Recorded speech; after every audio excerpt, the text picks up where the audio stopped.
Hello दोस्तों, आप सभी का इस वीडियो में बहुत बहुत स्वागत है। आज तारीख थी 20 अगस्त और आज के दिन ही आप सभी स्टूडेंट्स, जितने भी स्टूडेंट लोग इस वीडियो को देख रहे हैं उनकी बात मैं कर रहा हूं।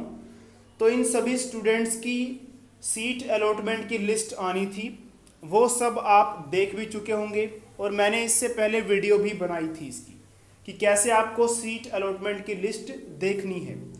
उस वीडियो के कमेंट बॉक्स के नीचे बहुत सारे कमेंट्स किए गए हैं और जितने भी व्यूवर्स हैं उन सभी व्यूवर्स के काफ़ी सारे डाउट्स भी हैं। तो इस वीडियो में मैं आपके सभी डाउट्स को क्लियर करने की कोशिश करूंगा। तो सबसे पहले बात की जाएगी सेकंड काउंसलिंग की। सेकंड काउंसलिंग कब होगी? तो देखिए, सेकंड काउंसलिंग अभी तक चंडीगढ़ एजुकेशन डिपार्टमेंट की तरफ से कोई भी ऐसी डेट अपडेट नहीं की गई है जिसमें ये बताया गया हो कि सेकंड काउंसलिंग कब होनी है। जैसे ही सेकंड काउंसलिंग के बारे में अपडेट आएगी, आप तक भी अपडेट पहुंच जाएगी या फिर किसी न किसी तरीके से पहुंचा दी जाएगी।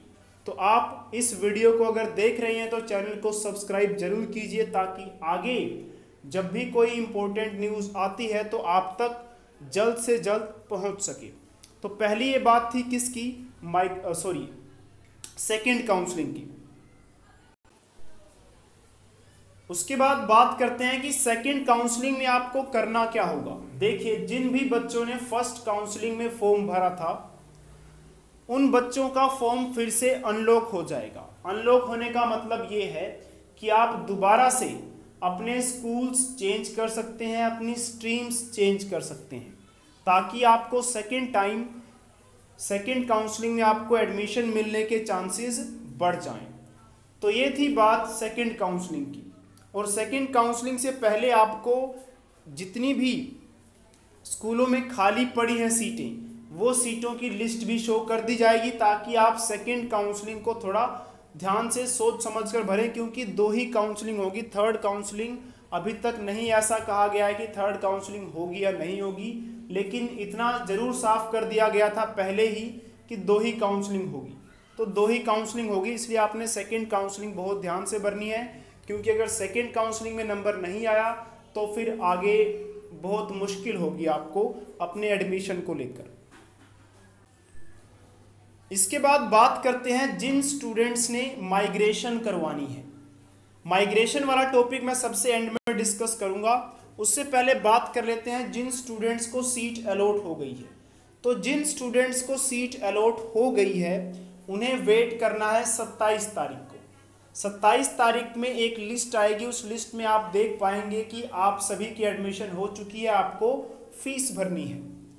और 28 तारीख से लेकर 31 तारीख तक आप फीस भर सकते हैं। समय इस तरह से है, 28 तारीख को 11 बजे से लेके 31 तारीख शाम को 5 बजे। और फीस आपने ऑनलाइन ही भरनी है। कैसे फीस भरनी है वो मैं आपको बता दूंगा वीडियो के जरिए। और इसके अलावा अगर आप यानी कि अगर आप सीट कंफर्म करना चाहते हैं तो आपको फीस भरनी ही होगी।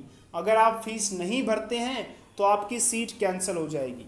और आपको पता ही होगा कि जनरल कैटेगरी का स्टूडेंट है तो उसकी जो फीस है वो 1500 है, और अगर वो एससी कैटेगरी का स्टूडेंट है तो उसकी फीस 750 रुपये है।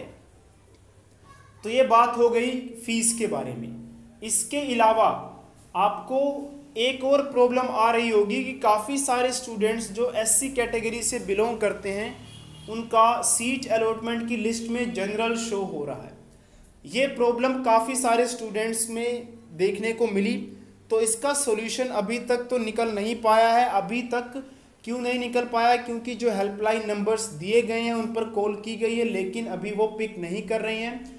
कल फिर से कोशिश की जाएगी उनसे कांटेक्ट करने की, जितने भी हेल्पलाइन नंबर्स हैं, ताकि इसका सॉल्यूशन निकाला जा सके। जैसे ही कोई सॉल्यूशन मुझे मिलता है मैं आप तक जल्द से जल्द पहुंचाने की कोशिश करूंगा। इसके अलावा देखिए, काफ़ी स्टूडेंट्स ऐसे भी होंगे जिनका रजिस्ट्रेशन फॉर्म गुम हो गया होगा। अगर रजिस्ट्रेशन फॉर्म, जो मैंने बताया था कि आपको जब एप्लीकेशन फॉर्म कंप्लीट कर लेना है तो 3 पेज का एक पीडीएफ जनरेट करना है, उस पीडीएफ का आपने प्रिंट आउट निकलवा लेना था। लेकिन मान लेते हैं काफ़ी सारे स्टूडेंट्स ऐसे थे मेरे पास जो कह रहे थे मैंने डिलीट कर दिया है या फिर डिलीट हो गया या फिर मेरे पास नहीं है, मैं क्या करूं। तो उसके लिए आपको कुछ ज़्यादा नहीं करना है, आपको सिंपली वेबसाइट पर जाना है जो हमारे एजुकेशन डिपार्टमेंट की है। क्या है वो? CHD एजुकेशन टाइप करना है। उसके बाद सबसे ऊपर जो आपको दिखाई दे रहा होगा उस पर क्लिक करना है आपने, इस वाले पर। तो इस पर जैसे ही आप क्लिक करेंगे, क्लिक करने के बाद आपके मोबाइल में किस तरह का पेज ओपन होगा ये आपको पता ही होगा, इसको आप बहुत बार देख चुके होंगे। नीचे आइए, सबसे नीचे आने के बाद जो सेकंड नंबर पे आपको school wise stream wise allotment दिख रही होगी उसकी बात करते हैं। इस पर आपने क्लिक करना है।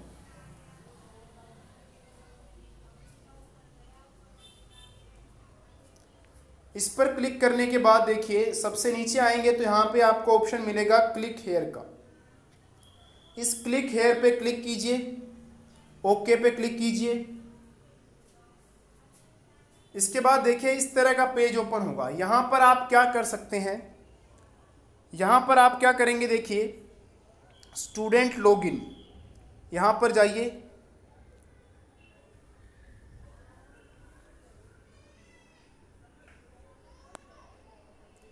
यहाँ पे आप अपनी डिटेल्स भरिए सारी की सारी।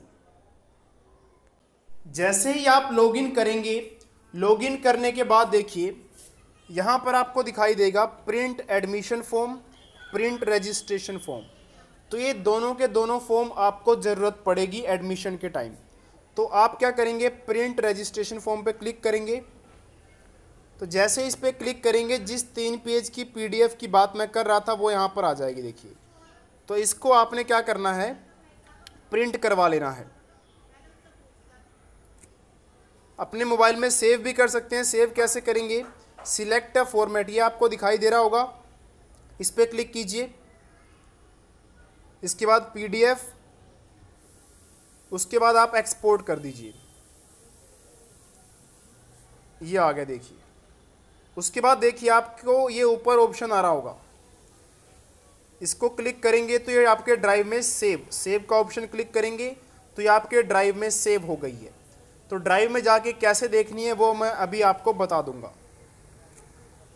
उसके बाद क्या कर सकते हैं आप, देखिए दूसरा काम आपको क्या करना है, प्रिंट एडमिशन फॉर्म, इस पर क्लिक करना है। तो जिन भी स्टूडेंट्स की एडमिशन हो चुकी है उनको ये फॉर्म भी प्रिंट करवा के रखना है, एडमिशन के टाइम ये काम आएगा। तो सिलेक्ट फॉर्मेट पे फिर से जाएंगे, PDF एक्सपोर्ट। एक्सपोर्ट करने के बाद देखिए इस तरह का फॉर्म मिल जाएगा। ये एडमिशन फॉर्म है जिसमें आपको लिखा होगा कि स्कूल कौन सा अलॉट किया गया है, स्ट्रीम कौन सी अलॉट की गई है, ये सारा का सारा डिटेल इसमें है। तो इसको भी आप यहाँ पर जाएंगे और इसको अपने मोबाइल में सेव कर लेंगे। सेव करते वक्त आप चाहें तो यहाँ पे नेम चेंज कर सकते हैं। देखिए आप जो भी नाम रखना चाहें वो नाम रख सकते हैं। उसके बाद सेव पे क्लिक कर दीजिए तो ये आपकी ड्राइव में सेव हो चुका है। तो इस तरह से ये दोनों के दोनों फॉर्म आपने प्रिंट करवा लेने हैं और जब भी स्कूल मांगेगा इसको तो आपको लेकर जाना पड़ेगा, क्योंकि अभी सब कुछ ऑनलाइन हो रहा है। लेकिन एक बार जरूर स्कूल में आपको जाना पड़ेगा, तब जाके आपकी सीट कंफर्म होगी, आपके डॉक्यूमेंट्स सही से वेरीफाई होंगे, उसके बाद 100% सीट आपकी कंफर्म होगी। अभी आपकी सीट 100% कंफर्म नहीं है क्योंकि अभी डॉक्यूमेंट्स को वेरीफाई करना है उन्होंने, रियल डॉक्यूमेंट्स को। तो ये बात हो गई कि किस तरह से आपको एडमिशन फॉर्म या रजिस्ट्रेशन फॉर्म जो आपको नहीं मिल रहा था वो आप आसानी से यहाँ से प्रिंट करवा सकते हैं। उसके बाद बात करते हैं माइग्रेशन की। देखिए प्रोस्पेक्टस में अभी तक माइग्रेशन के बारे में ऐसा कुछ मेंशन नहीं है, कैसे माइग्रेशन होगी या फिर माइग्रेशन होगी या नहीं होगी। ये जब सेकंड काउंसलिंग का शेड्यूल आएगा तो उसमें मेंशन किया जाएगा कि माइग्रेशन अलाउड है या नहीं है। तो जो भी स्टूडेंट्स हैं जिनको सीट मिल गई है उन्हें अपनी सीट कंफर्म करवा लेनी चाहिए। हो सकता है और जो सीट नहीं कंफर्म करवाएगा, फीस नहीं भरेगा, उसका फिर आगे एडमिशन ले पाना भी बहुत मुश्किल हो जाएगा, सेकेंड काउंसलिंग में पार्टिसिपेट करना भी मुश्किल हो जाएगा। इसलिए उसको इस बार तो फीस देकर अपनी सीट कंफर्म करवा लेनी है, और उसके बाद अगर माइग्रेशन का ऑप्शन आता है तो आप माइग्रेशन करवा सकते हैं। फिलहाल माइग्रेशन के लिए कोई भी इंफॉर्मेशन अवेलेबल ना तो प्रोस्पेक्टस में है, ना ही किसी भी अभी जो चंडीगढ़ की एजुकेशन डिपार्टमेंट की वेबसाइट है उस पर भी अवेलेबल नहीं है। तो मैं कोशिश करूंगा जल्द से जल्द माइग्रेशन के बारे में पता करने की, और साथ में जो आपकी प्रॉब्लम थी कि जो लोग एससी कैटेगरी के हैं उनको जनरल शो हो रहा है, इस प्रॉब्लम का सॉल्यूशन निकालने की भी।